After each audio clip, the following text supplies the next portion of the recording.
There's something unsettling about islands. Once you're out there, surrounded by water on all sides, help isn't exactly close by. No quick escape. No neighbors. Just whatever happens to already be there with you. Most islands are quiet, peaceful places, but not all of them. Tonight, I'm going to share 3 true stories from people who visited remote islands across the United States, places that were supposed to be completely empty. But while they were there, they realized something disturbing. Someone else was on the island with them. Before we begin, make sure you're subscribed to Dark Side Rewind for more true scary stories uploaded every week. And with that said, let's get into these 3 very creepy true island horror stories.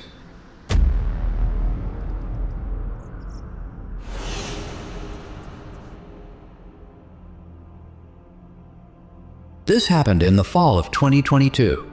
I was 24 at the time, and honestly, I just needed to get away from everything for a while. I had just finished a brutal stretch working as a seasonal deckhand on charter boats out of Cape May, New Jersey, and by the end of the summer, I was completely burned out. 12-hour days on the water, tourists yelling about stupid things, barely sleeping. It all kind of stacked up until I realized I hadn't had a real day off in almost 2 months. So when October rolled around and the tourist season finally slowed down, I decided I was going to disappear somewhere quiet for a few days. Not a resort, not a beach town, just somewhere isolated. The idea actually came from a guy named Eric who worked maintenance at the marina. Eric was the kind of guy who always had weird local knowledge about places most people didn't even realize existed. One afternoon, while we were hauling ropes and cleaning gear, I mentioned how badly I needed a break. He asked me if I'd ever heard of Hawthorne Island. I hadn't. He said it was this small, mostly uninhabited island about 15 miles off the Jersey coast. Technically, it belonged to the state, but there were a few privately owned cabins scattered around it that people rented out sometimes. According to him, hardly anyone stayed overnight. Most people just took small fishing boats out there during the day and came back before dark. When I asked why nobody stayed, he shrugged and said something like, "It's just boring out there. Nothing to do," which honestly sounded perfect. That night, I looked it up. It took some digging, but eventually I found a listing for a tiny rental cabin on the northern side of the island. Photos looked pretty rough. Weathered wood siding, rusted hinges, furniture that looked like it came from a yard sale 20 years ago. But it was cheap, suspiciously cheap, and available immediately. The owner said they'd leave the key inside a lockbox near the dock, and that the last ferry of the season was still making runs twice a week. So without thinking too hard about it, I booked 2 nights. Looking back now, I probably should have done more research before committing to that trip. But at the time, I just wanted silence. 2 days later, I boarded the ferry from a small marina outside Atlantic City. The boat itself was tiny compared to the tourist ferries I was used to working on. Maybe 10 passengers total, plus the captain. Most of the people on board were fishermen hauling coolers and gear. No one seemed particularly interested in talking. The ride out to Hawthorne Island took about 40 minutes. At first, all you could see was open water, but eventually the island came into view. It looked strange. Not scary exactly, just strange. The shoreline was rocky and uneven, with dense patches of pine trees covering most of the interior. Near the southern edge, I could see what looked like an abandoned lighthouse tower rising above the trees. But the rest of the island looked completely empty. When we reached the dock, only 2 of us got off. Me and an older guy carrying fishing rods. The ferry captain stayed tied up for maybe 5 minutes while we unloaded our stuff. Before I stepped onto the dock, he gave me a look that stuck with me. Not angry, more like concerned. "You staying overnight?" he asked. "Yeah," I said. "Just a couple days." He nodded slowly. "Last ferry leaves Friday morning. Don't miss it." Then he untied the boat and pulled away without another word. The dock area was small, just a wooden pier with a gravel path leading into the trees. According to the directions, the cabin was about a 10-minute walk north along the shoreline trail. I passed the older fisherman about halfway there. He was heading inland toward a different part of the island and barely acknowledged me. The path itself was narrow and overgrown. Branches hung low enough that they brushed my shoulders as I walked. The farther I went, the quieter everything became. No cars, no voices, just wind and waves. Eventually, I reached the cabin. It looked exactly like the photos online, except more worn down in person. The wood siding was faded gray, and the roof sagged slightly near one corner. There was a small porch facing the water with 2 plastic chairs and a rusted lantern hanging from a hook. A lockbox was attached to the railing. Inside was the key. The cabin itself was tiny. One main room with a bed, a table, a kitchenette, and a small bathroom. There was a single window facing the ocean and another one on the side facing the trees. The inside smelled faintly like salt and damp wood, but it was clean enough. I dropped my bag on the bed and spent the rest of the afternoon walking around the island. It didn't take long to realize how empty the place really was. Aside from a couple old cabins scattered along the shore, there was almost nothing there. No stores, no paved roads, not even proper electricity. The rental cabin ran on a small generator that the owner had warned me to only use sparingly. By sunset, the entire island felt deserted. And I mean completely deserted.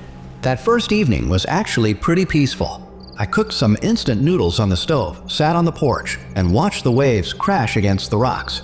The sky turned dark surprisingly fast once the sun dropped below the horizon. Within minutes, the entire island was pitch black. No streetlights, no distant glow from a town, just darkness. I went inside around 10:30, locked the door, and climbed into bed. At that point, I was feeling pretty good about the trip. Quiet, simple, exactly what I needed. I fell asleep pretty quickly, but sometime in the middle of the night, I woke up.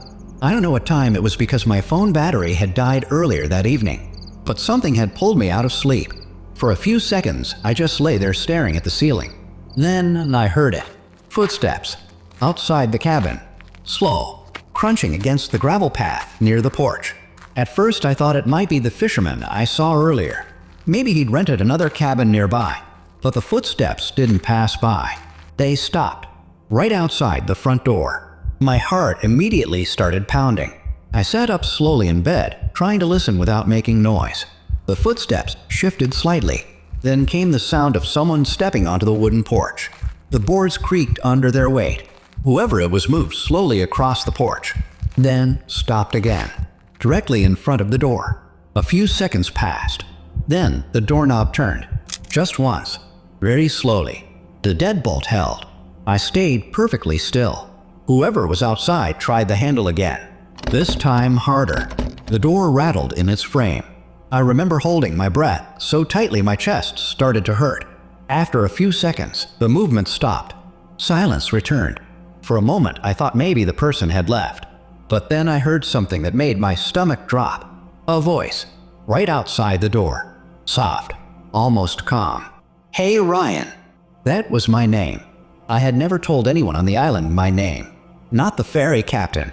Not the fisherman. No one. But whoever was outside the cabin had just said it clearly. And then they knocked. 3 slow knocks. And said something else. "Come outside." The way they said it. It sounded like someone smiling while they spoke. I didn't move. I didn't answer.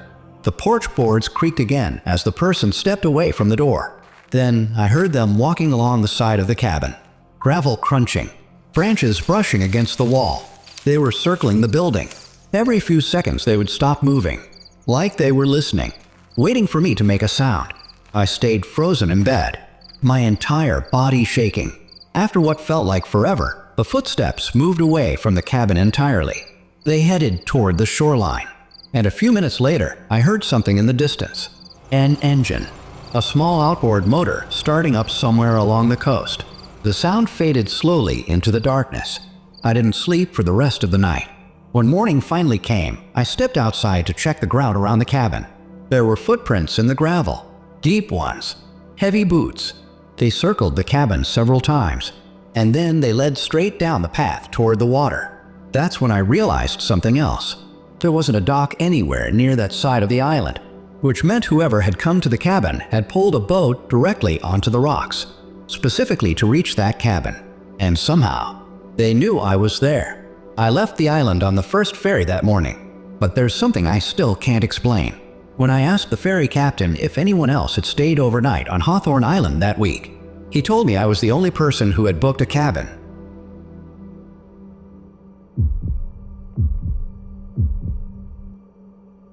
This happened about 5 years ago, when I was working as a wildlife survey assistant in Southeast Alaska. At the time, I was 26 and had taken a temporary job with a small environmental research team based out of Sitka. Our job was pretty straightforward. We spent most of the summer traveling between small islands in the region, documenting bird populations, shoreline erosion, and signs of invasive species.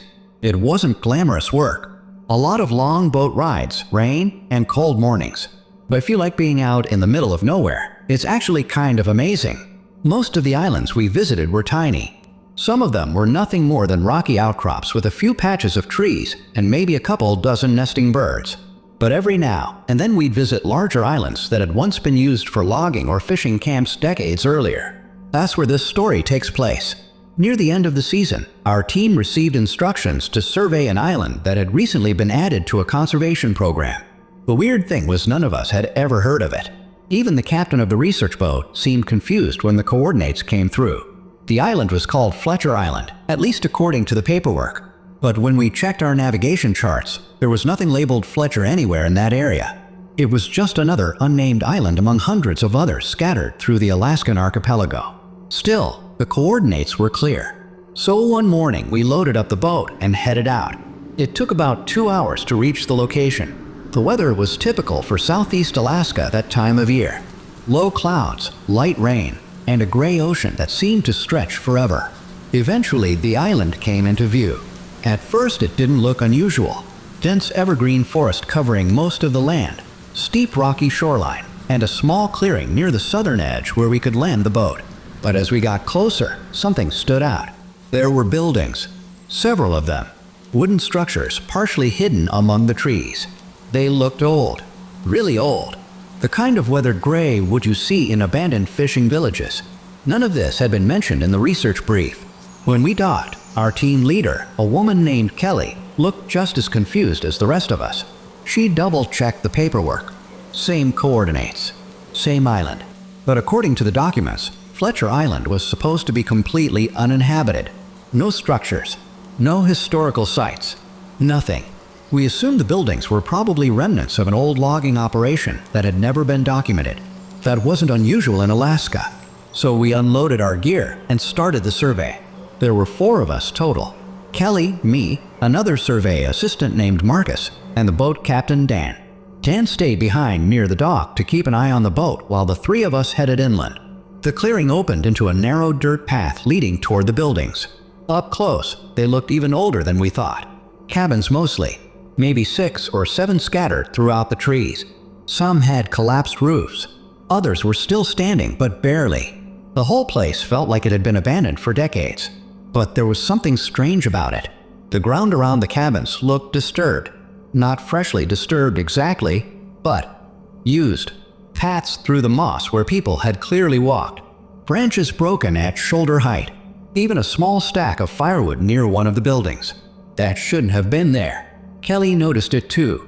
She crouched down and inspected the wood for a moment. Then she looked back at us. "This hasn't been here long," she said. Marcus frowned. "What do you mean?" She tapped one of the logs with her boot. "No rot, no moss. Someone cut this within the last year." And that's when things started to feel a little off. If someone had been living on the island recently, it should have been in the records. But there was nothing. No permits. No cabins listed. Nothing at all. Still, people sometimes used remote islands illegally for fishing camps. So we kept going. The first cabin we checked was empty. Dust everywhere. Broken furniture. Nothing unusual. But the second one was different. The door was slightly open. Inside, there was a small metal stove in the corner. Next to it sat a cooking pot. And inside the pot was water. Marcus walked over and touched it. "It's warm." That made all 3 of us freeze. Because warm water meant someone had been there recently. Very recently. Kelly immediately pulled out her radio and called down to Dan at the boat. "Hey Dan, have you seen anyone else on the island?" There was a pause before his voice came through the speaker. "Negative, haven't seen a soul." Kelly hesitated before responding. "Just checking." She didn't mention the pot. After that we moved more carefully. Quietly. Checking each cabin one by one. Most of them were empty. But we kept noticing small things. A blanket folded on a bed frame. Empty water bottles. A lantern that still had fuel in it. The kind of signs that suggested someone had been living there recently. but no one was there, at least not where we could see them. Eventually, we reached the largest building near the center of the island. It looked like an old mess hall or communal cabin. The door was hanging halfway off its hinges.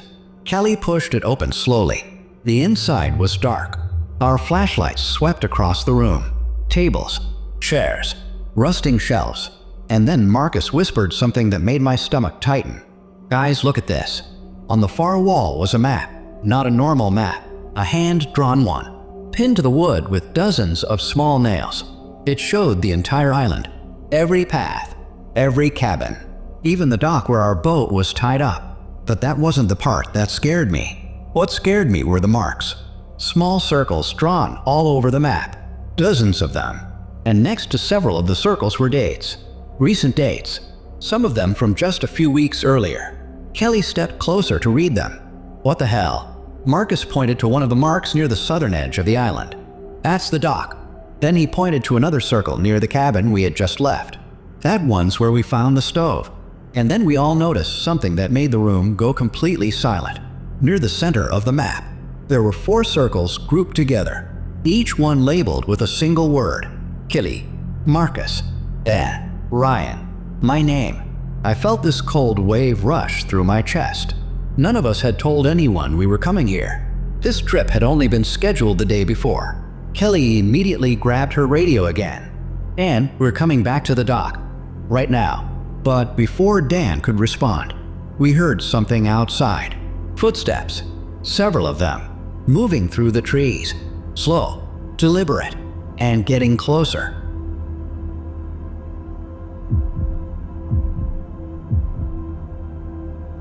This happened about 8 years ago when I was working for a private marine maintenance company based out of Charleston, South Carolina. At the time I was 28 and had been doing contract work along the southeastern coast for a few years. Our company handled odd maintenance jobs on offshore equipment, buoys, navigation towers, and sometimes even abandoned lighthouses that the Coast Guard still technically owned but rarely visited anymore. Most of those jobs were pretty routine. You take a small workboat out to some isolated structure, replace a few parts, make sure the electrical systems were still functional, and then head back before dark. But every once in a while you'd get sent somewhere strange. This story is about one of those places. Late one October, my supervisor called me and asked if I could handle a short inspection job on a small island about 30 miles off the South Carolina coast. The island was called Briggs Island. According to him, there used to be a lighthouse there that had been decommissioned sometime in the early 90s. The tower itself was still standing, but the automated beacon system hadn't been checked in several years. Normally those things were solar powered and required almost no maintenance. But apparently the Coast Guard had recently received reports from passing fishing vessels claiming they'd seen the lighthouse light turn on at night. That wasn't supposed to be possible. The beacon had been disconnected decades earlier. So the job was simple. Take a boat out there, inspect the tower, verify that the electrical systems were dead, and document everything for the Coast Guard. They didn't want a full crew for something that small. Just me. I didn't think much of it at the time. I'd done solo inspections before. Still, the captain who agreed to take me out there seemed a little hesitant when I mentioned the island. His name was Frank. Older guy. Been running fishing charters along that stretch of coastline for almost 30 years. When I told him where we were going, he gave me this strange look. "You working on that lighthouse?" he asked. "Yeah," I said. "Just a quick inspection." Frank leaned back in his seat and stared out across the water for a few seconds. Then he said something that stuck with me. "People say that light shouldn't be working anymore." I shrugged. "That's why they're sending me." He didn't say anything else after that. The ride out to Briggs Island took about an hour and a half. The weather was calm, which was unusual for that time of year. By the time we reached the island, the sun was already starting to drop toward the horizon. Briggs Island itself was small, mostly marshland with a patch of trees near the center. The lighthouse tower rose above everything else like a rusted needle sticking out of the earth. It looked old, much older than I expected. The white paint had peeled away in huge sections, exposing dark metal underneath. At the base of the tower, there were a few collapsed buildings that had probably once been storage sheds or living quarters for lighthouse keepers. Frank brought the boat as close to shore as he could. "You want me to wait?" he asked. I checked the time. "Nah, should only take about an hour." He nodded slowly. "I'll swing back around before dark." With that, I grabbed my equipment bag and stepped onto the rocky shoreline. The island was quiet. Not just peaceful quiet, empty quiet. The kind where every sound feels louder than it should. My boots crunched against broken shells as I walked toward the tower. Up close, the place looked even more abandoned. The lighthouse door hung slightly open. Rust had eaten through most of the hinges. Inside was a narrow spiral staircase leading upward. I switched on my flashlight and started climbing. The metal steps echoed loudly with every footstep. It took maybe 2 minutes to reach the top. The lantern room was small, just enough space for the old beacon housing and a narrow walkway around it. The glass panels were fogged and cracked in several places. The beacon itself sat in the center, a large cylindrical light assembly mounted on a metal pedestal. At first glance, it looked completely dead. Dust covered everything. The wiring running into the base had been cut years earlier. Exactly what I expected to see. I pulled out my camera and started taking photos for the inspection report. After about 15 minutes, I was finished. There was nothing up there that could possibly power the light. No batteries, no active wiring, nothing. I was just about to head back down when something caught my attention. Outside the lighthouse, across the water, there was a boat, a small one, maybe 20 feet long. It was sitting about 50 yards offshore, just drifting. I hadn't seen it when Frank dropped me off. The boat looked old, paint peeling, no lights on, no visible movement. At first, I assumed it belonged to a fisherman, but something about it felt wrong. I watched it for a minute. No one moved. No one waved. The boat just sat there. Then something else happened. The lighthouse light turned on, right above my head. The entire lantern room suddenly filled with this bright white glow. For a split second, I just stood there staring at the beacon, because that wasn't possible. I had just inspected the wiring. There was no power source, but the light was clearly on, and it was rotating, slowly sweeping across the ocean like a working lighthouse. My first thought was that maybe some kind of backup battery system had activated. But when I looked down at the pedestal, I saw something that made my chest tighten. The cut wires were still cut. Nothing had changed. Yet the light continued to spin. Then I heard something behind me. Footsteps on the metal stairs. Slow, heavy, climbing upward. My first thought was Frank had come back early, but that didn't make sense. His boat wasn't anywhere near the island. The footsteps kept coming. One step, then another, each one echoing up the hollow tower. I leaned over the stairwell and aimed my flashlight downward. The beam barely reached the bottom, but I could see movement. Someone was climbing the stairs, and they were moving slowly, like they weren't in a hurry. "Hello?" I called down. No response. The footsteps continued. Then they stopped, halfway up the tower, and whoever was down there spoke, very calmly. Lights working again. I felt my entire body lock up, because the voice didn't sound like Frank, and the boat drifting offshore was gone. I don't remember running down those stairs. I just remember the sound of my boots hitting metal as fast as possible. When I burst out of the lighthouse door, the island was completely empty. No boat, no people, nothing. The ocean stretched out in every direction, and the lighthouse beam continued sweeping across the water behind me. Frank arrived about 20 minutes later. When I told him what happened, he just listened quietly. Then he looked back toward the island. The light was still on, rotating slowly in the darkness. Finally, he said something that made my stomach drop. "That light turns on sometimes." I stared at him. "What do you mean sometimes?"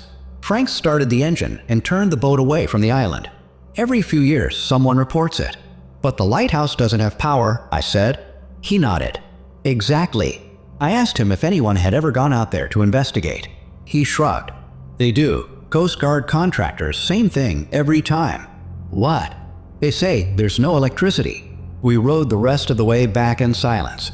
But there's one detail that still bothers me. When I checked the inspection photos later that night, one of the pictures I took inside the lighthouse showed the stairwell behind me.